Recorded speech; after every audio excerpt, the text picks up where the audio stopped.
Eh bien bonjour à toute la famille, c'est Masca, j'espère que vous avez la forme, pour part ça va toujours extrêmement bien les potes.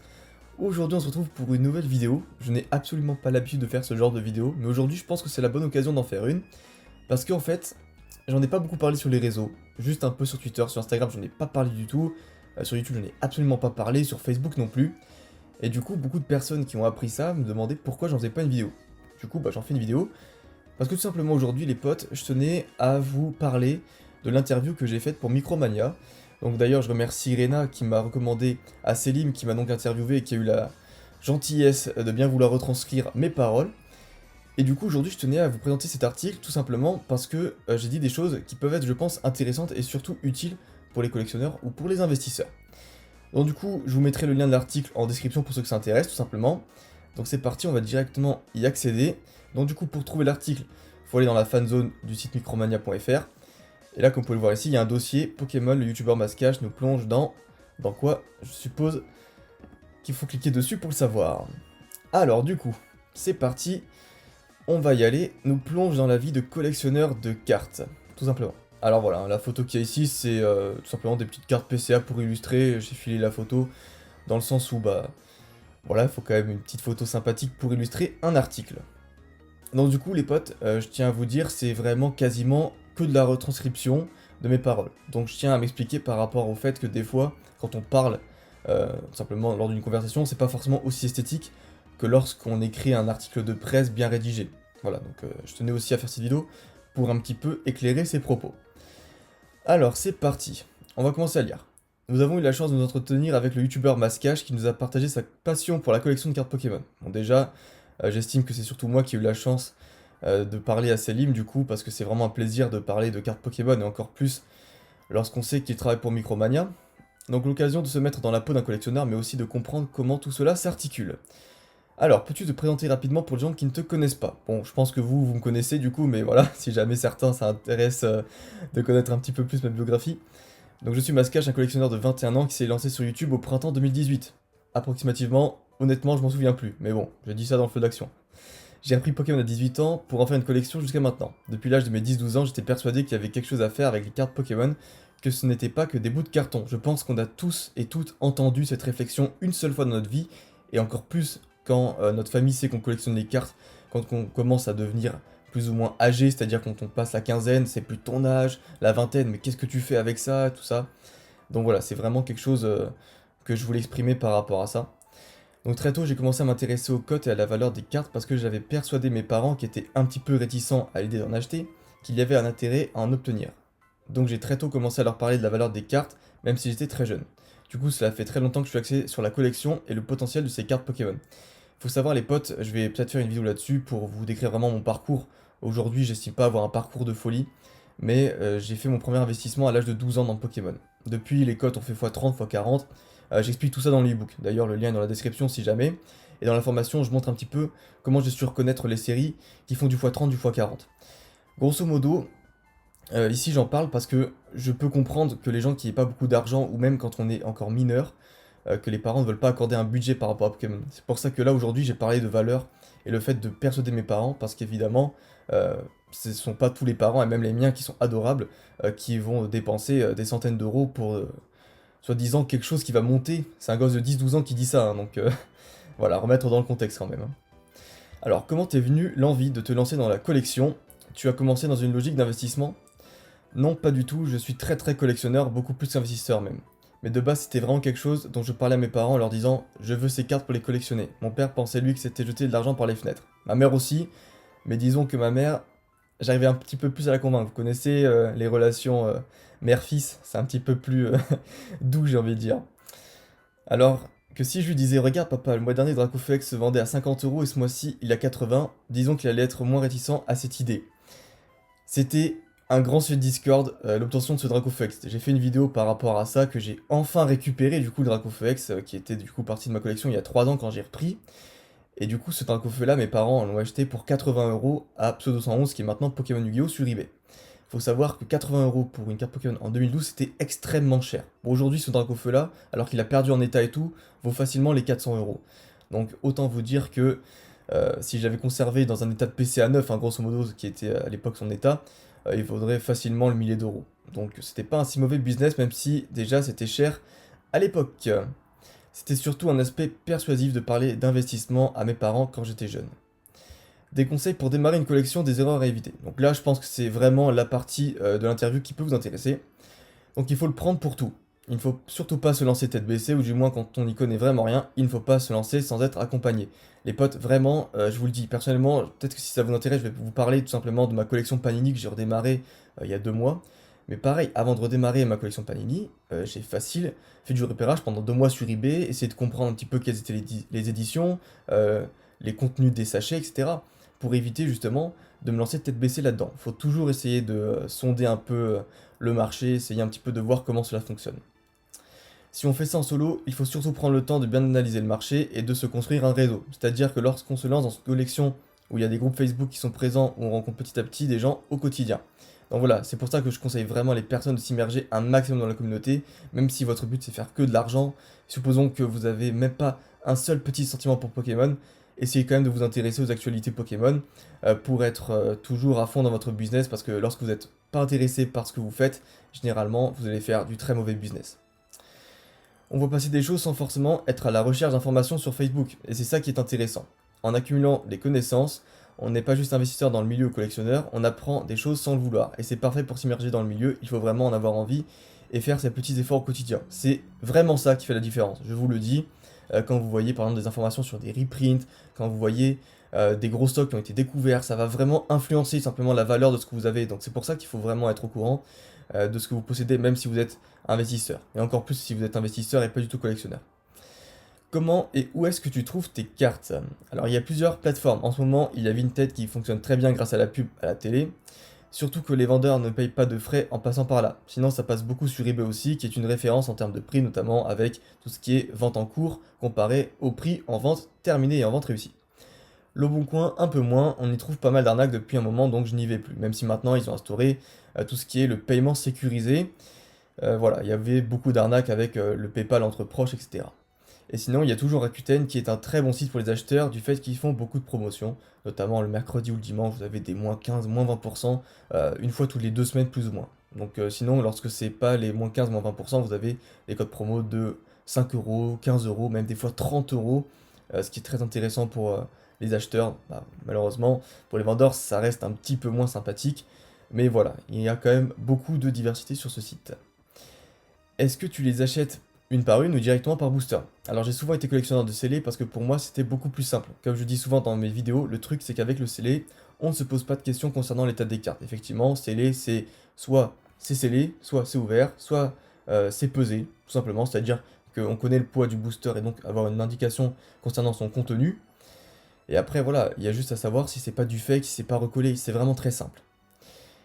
Voilà, donc comme je dis ici, c'est soit le pack est fermé, soit il est ouvert, il y a moins de précautions à prendre, surtout avec ces cartes qui s'abîment très facilement, et avec les gens qui vont faire attention aux moindres petits défauts. Donc là, les cartes, c'est beaucoup plus compliqué quand on fait de l'achat-revente avec les micro-rayures, les défauts qu'on n'avait pas vus, les petits enfoncements, tout ça, ça fait énormément de dégâts au niveau du prix.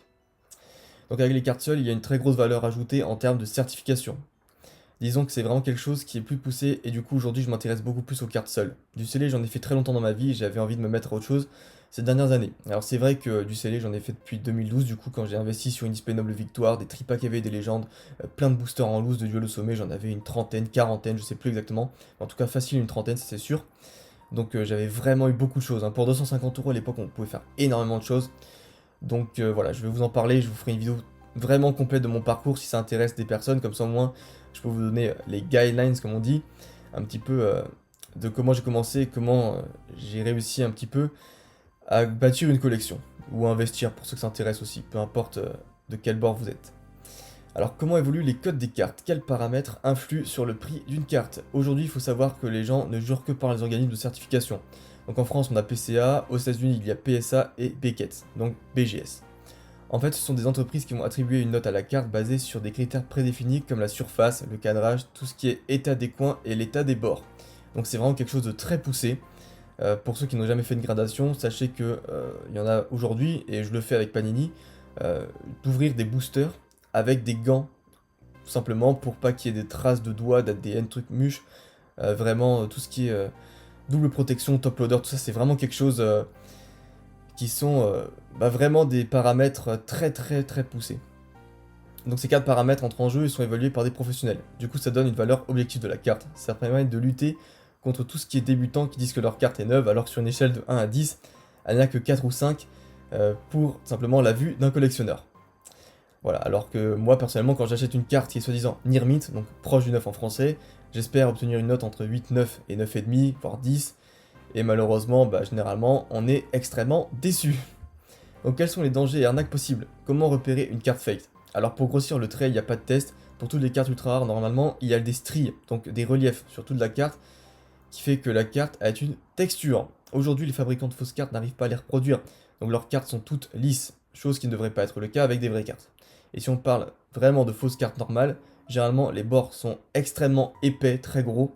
On voit un reflet arc-en-ciel dégueulasse pour tout ce qui est rainbow, avec des couleurs très ternes, ou alors des couleurs au contraire qui peuvent ressortir avec énormément d'intensité. Quand vous voyez ce genre de truc, où souvent ce sont des couleurs très sombres et arc-en-ciel, voilà, généralement ce n'est pas bon.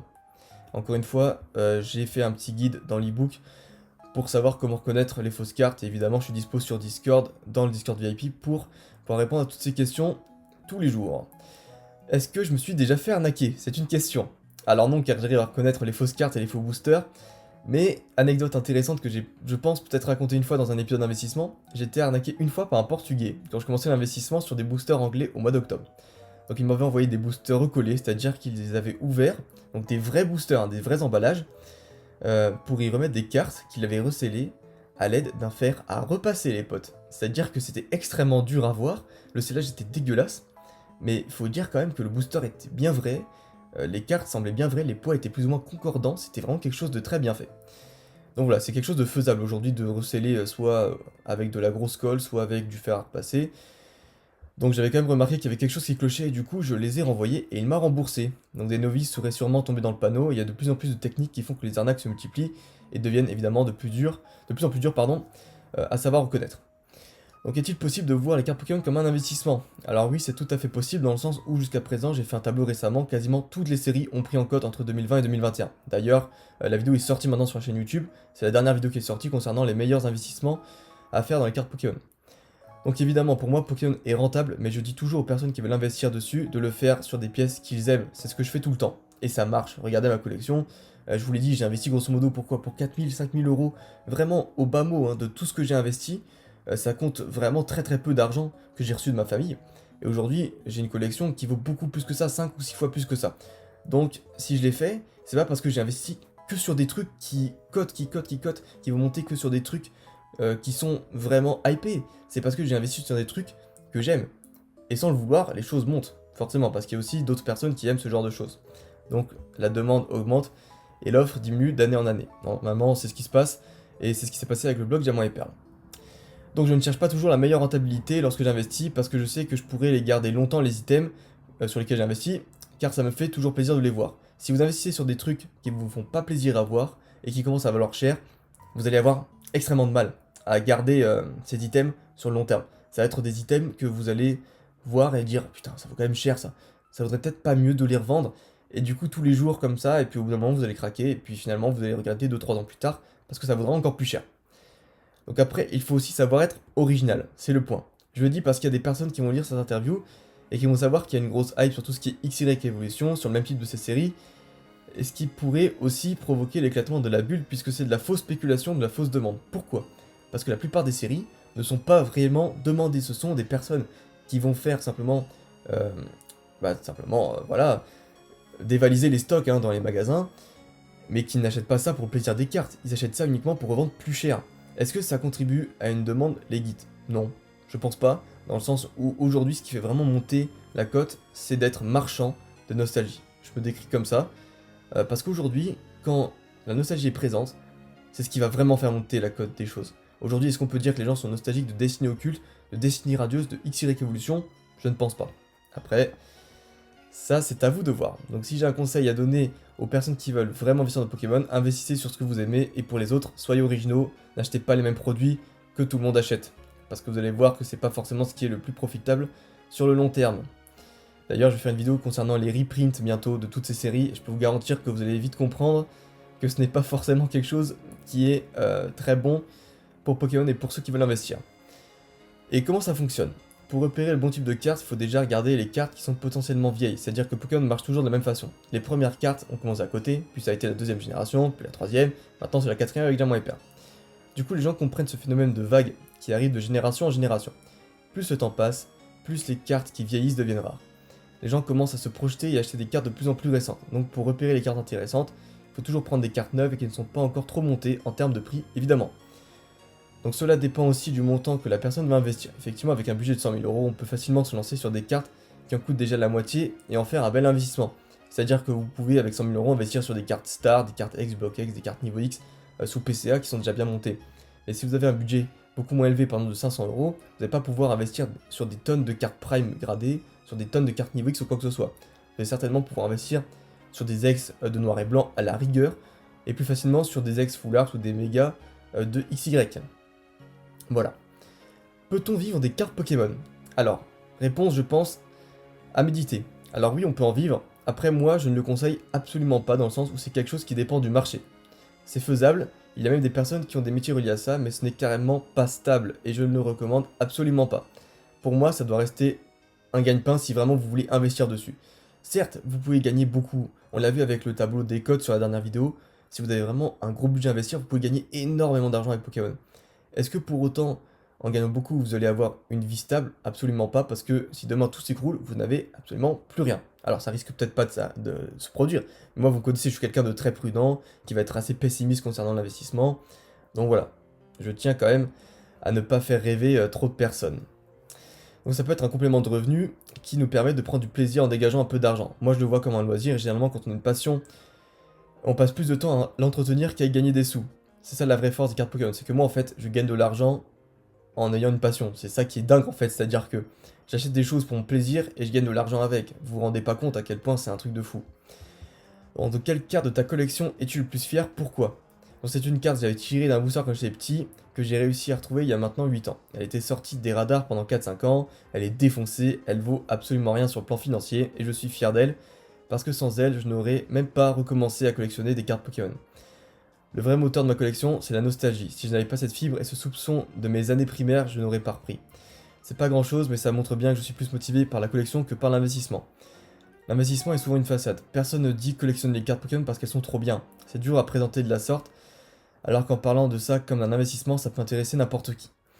Beaucoup de gens se cachent derrière ça. Sinon, pour en venir à ma carte, il s'agit d'un Keymorse de ex-gardien du pouvoir. Bon les potes, là du coup, ce qui est intéressant par rapport à ça, c'est que ce que je dis dans ce dernier paragraphe, c'est que beaucoup de gens recommencent les cartes Pokémon en disant ouais, c'est trop la classe et tout, je vais gagner masse de thunes.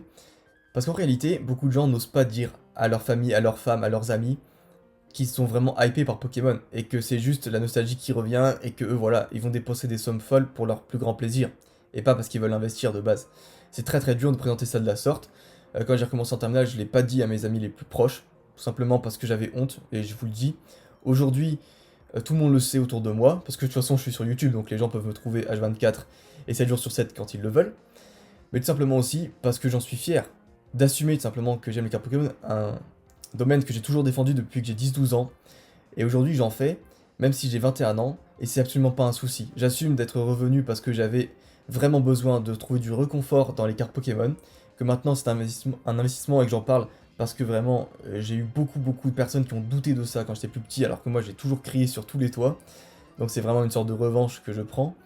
Mais voilà, vraiment les potes, faites ce que vous avez envie de faire. Et surtout dans la collection, si vous avez vraiment envie de collectionner, ne pensez pas que si vous n'avez pas 1 million d'euros, vous pouvez rien faire. Commencez petit, voyez grand, et surtout, ne perdez jamais confiance en vous, et surtout, soyez toujours à l'affût. C'est vraiment un grand conseil dans le sens où il faut toujours y aller petite marche par petite marche. Ne croyez pas que moi j'y suis arrivé à ce que je suis aujourd'hui, ce qui sera certainement ridicule par rapport à ce que j'aurai dans 5 ans. Genre d'un coup, ok, j'ai mis 3 ans et j'avais 30 euros de budget par mois. C'est pour vous dire, au tout début, j'avais vraiment 30 euros de budget par mois. Donc c'est comme ça que ça marche, et vraiment si vous êtes hypé et que vraiment vous êtes déterminé, vous allez réussir, il n'y a même pas de doute à avoir. Du coup voilà les potes, merci encore une fois à Micromania et à Céline de m'avoir interviewé, merci encore à Arena pour avoir fait la petite passe D concernant l'article. C'était vraiment très plaisant de faire ce genre d'article. C'était un article qui a totalement représenté ce que j'ai dit dans l'interview, donc ça fait vraiment très plaisir de voir que mes propos n'ont pas été déformés. Si vous avez des questions par rapport à ce que j'ai dit, si vous voulez des précisions, n'hésitez surtout pas à me demander ça dans les commentaires. Sur ce, je vous dis à la prochaine, portez-vous bien, bye bye.